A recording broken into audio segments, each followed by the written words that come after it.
wow, Kristen's like, let's do a series called Life Lessons where we get to know the people around us and how precious they are before it's a celebration of life. So I'm glad we're not doing your celebration of life service, Clay.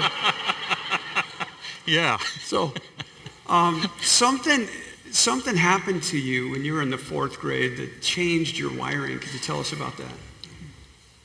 Yes. 1963, President Kennedy was assassinated in November. And 3 weeks later, December, Friday the 13th, 1963, I was in 4th grade, and, 4th graders don't watch both ways when they run across the street. And so Mother let me out of the car at school. I ran across the street, and I got whacked by a car. And pretty bad. I was pinned under the wheel. It wasn't a big car, but it was still a car. And my sister saw this, a few years older than me, and she came over and she moved the car off of me.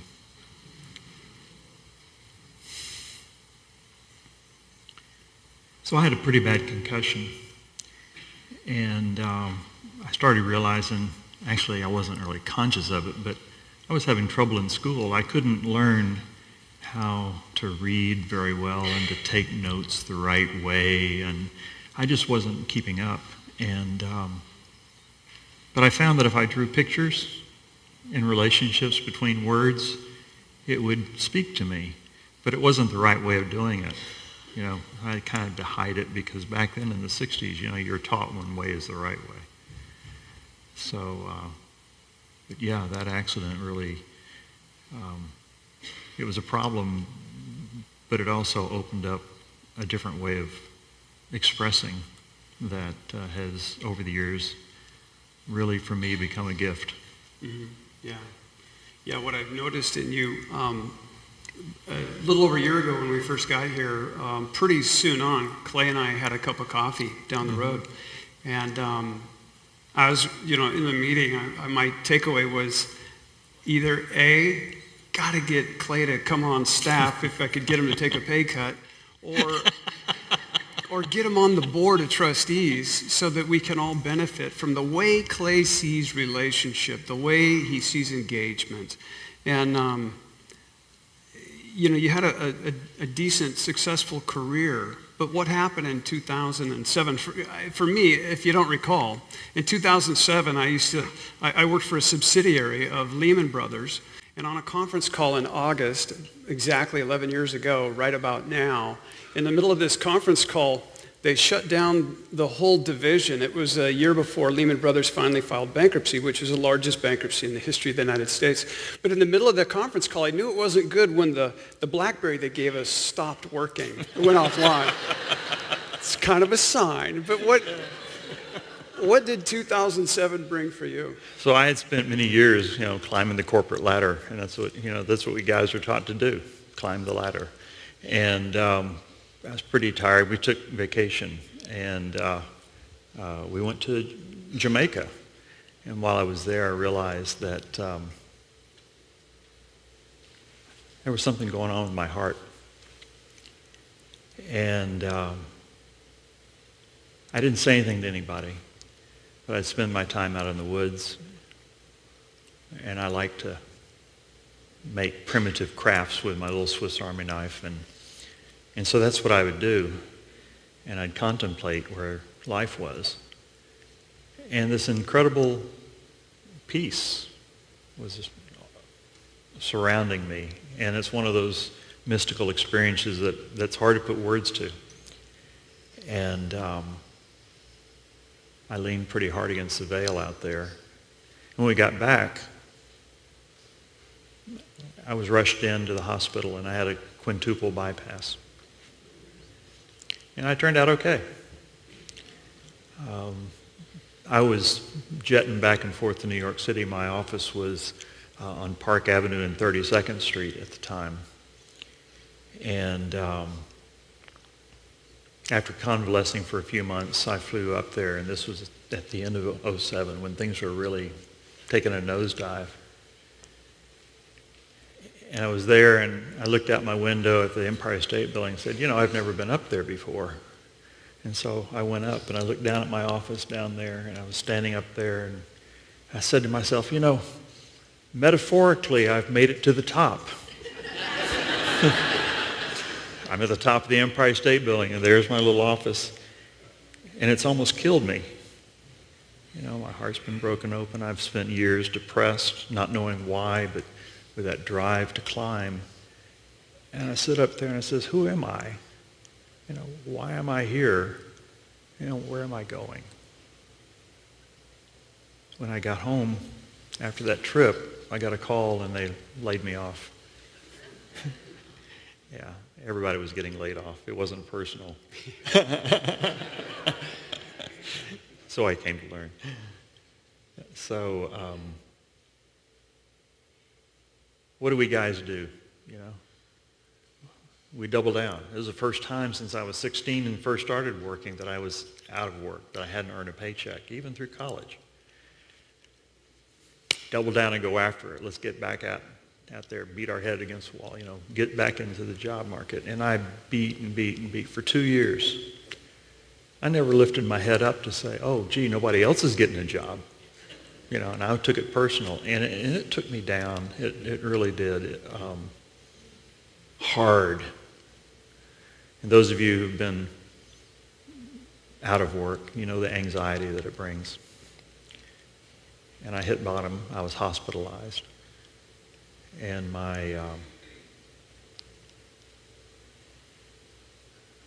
next job was at $9 an hour part-time at Office Max. So I'd gone from the top of the Empire State Building to an hourly job. So that was probably more than what you asked for. No. I was hoping, otherwise I was going to have to stretch it out. No, I was... Well, I say this, that on January 3rd, 2010, about 9:20, I walked in the front door here at Unity. You see, I had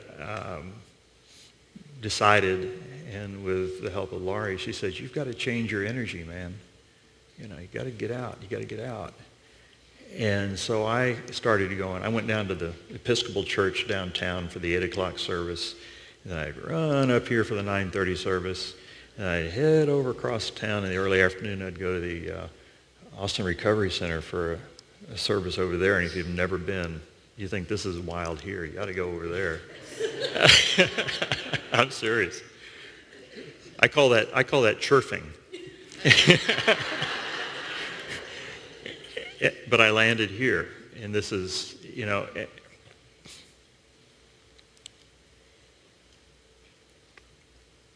I felt like I'd come home. How many of us feel that way? Yeah.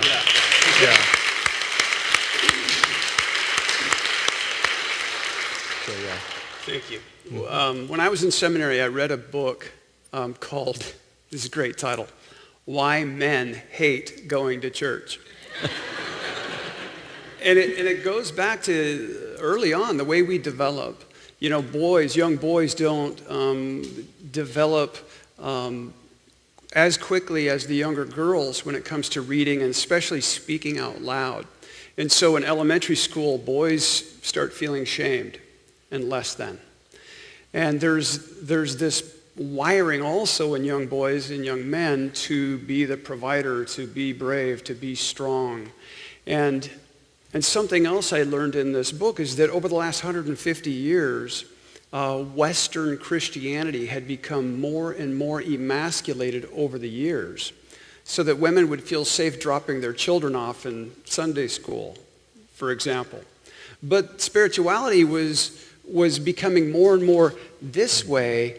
But men are like foxhole buddies. We do stuff, we do work projects shoulder to shoulder, like soldiers, not in a feminine way per se. And why don't you tell me something about the establishment of Men's Fellowship Network and how that came into being?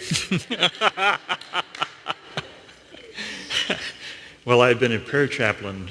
After about a year, I became a prayer chaplain, and Scott Chambers and I would meet, and a couple other of the male prayer chaplains, and we would say, well, what is this about prayer? How do we pray? And what is holding a sacred space all about? And that was real foreign to me, but as the year went on, I began to open and move and began to understand what it meant to open my heart. And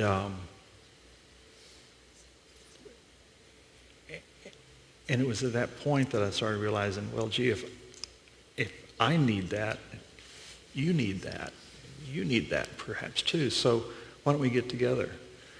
You know, we don't get a chance to be in our hearts out there.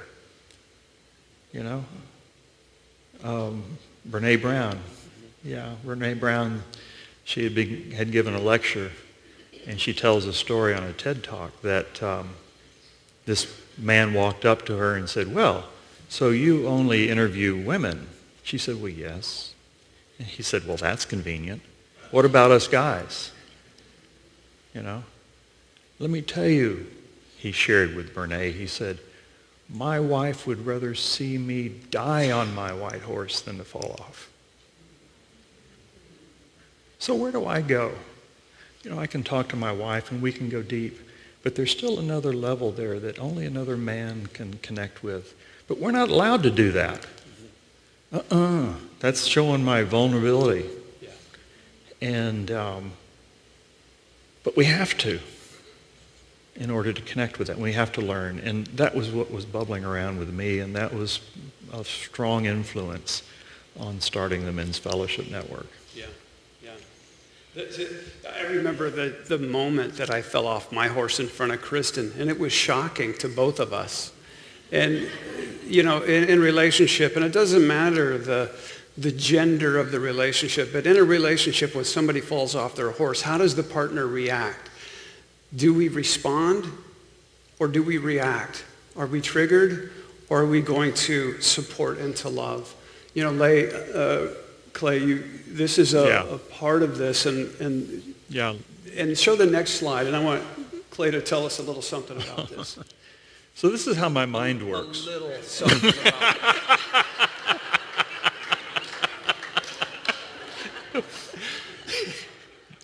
Now you know why Laurie has a hard time with me.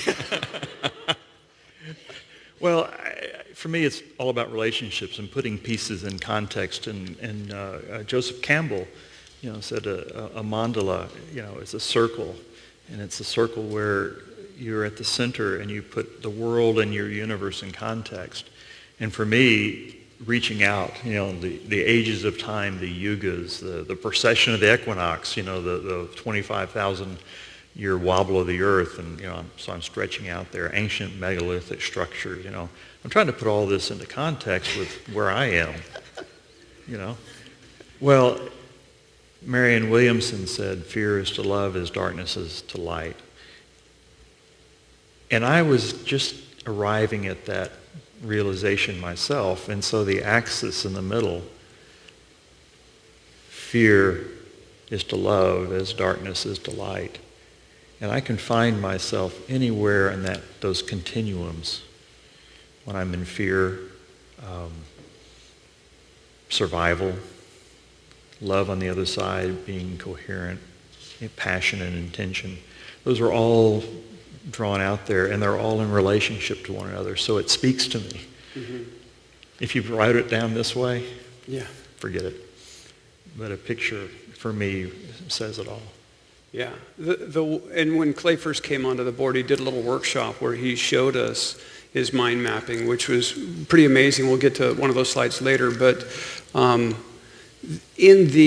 you've been able to bring to the Men's Fellowship Network, there's a little ritual, but I think some of this goes all the way back to when you were at A&M, wasn't it?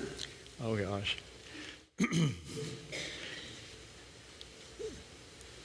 So we're all somewhere along the line, us boys are, you know, think one of these days I'll be a leader. And leadership manifests itself in so many different ways. Servant leadership is what comes to mind. And And when I was at A&M as a freshman, after they shaved our heads and put our little uniforms on us, and they marched us over to the Memorial Student Center, they pointed up to up onto the wall and they said, memorize this verse. Greater love hath no man than this, that a man lay down his life for his friend. John 15:13. So what all the craziness that goes on and all that we hear about what goes on over there, at the very heartbeat of that is the greater love. I would lay my life down for you because I know you would lay your life down for me. That's vulnerability. Went on to graduate, and in the Marine Corps, that manifests itself tenfold. You think of the tough Marine, it's all about heart. It's all about heart. It's all about my brother. And that's the essence of servant leadership. And it was that servant leadership that we applied in the corporate world and that we apply inside within the Men's Fellowship Network. Mm-hmm. What happens at 11:11 every day? One night we were sitting there, and some of you guys remember this evening. We can be pretty shallow. You get 18, 20, 23 guys in a circle and all talking on the topic of sharing on the topic of male spirituality. And we had been speaking about holding sacred space, and one evening the conversation just slowly ebbed into a silence. And nobody felt the need to talk. And we sat there almost for 5 minutes. Peace. And finally one person said, "What just happened?" Well, the guy said, "I don't know. But I was thinking about you." "Oh, well, I was thinking about you." "Well, yeah, I was kind of holding space, And another guy said, "Hey, let's set our phones for 11:11 so that every day at that time our phones will go off and we'll hold space for one another." And you see out in the foyer out here at 11:11, you'll start hearing these chimes going off and guys reaching into their pockets and stuff. But during the day, and they'll go back to what they're doing, sending energy to you, and I know somebody's got my back. For me, sometimes it's like, well, I'm on this phone call. Hang on just a second. Okay, I'm back.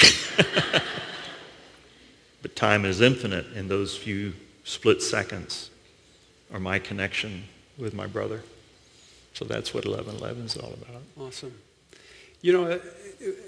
In meeting Clay and getting to know him a little bit, it's I don't know that I've ever met a man who's a tough guy that is also in touch with feminine energy to the degree that Clay is, to bring that out in such a healthy way and to make it safe for men to open their kimono and share.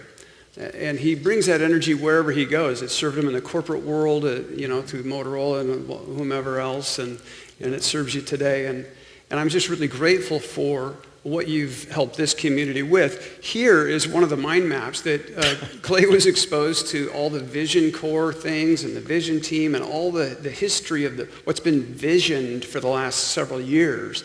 And they gave it to Clay to put together, and he synthesized all those different thoughts, put them together in this cohesive thumbnail sketch of the direction of this church and where we see that we're going. And I'm just grateful for the gifts that have been given Clay in that 4th grade accident that we're all the beneficiaries of. But I would like for you to tell us something about engagement and what that means to you. Oh gosh, it's all about engagement.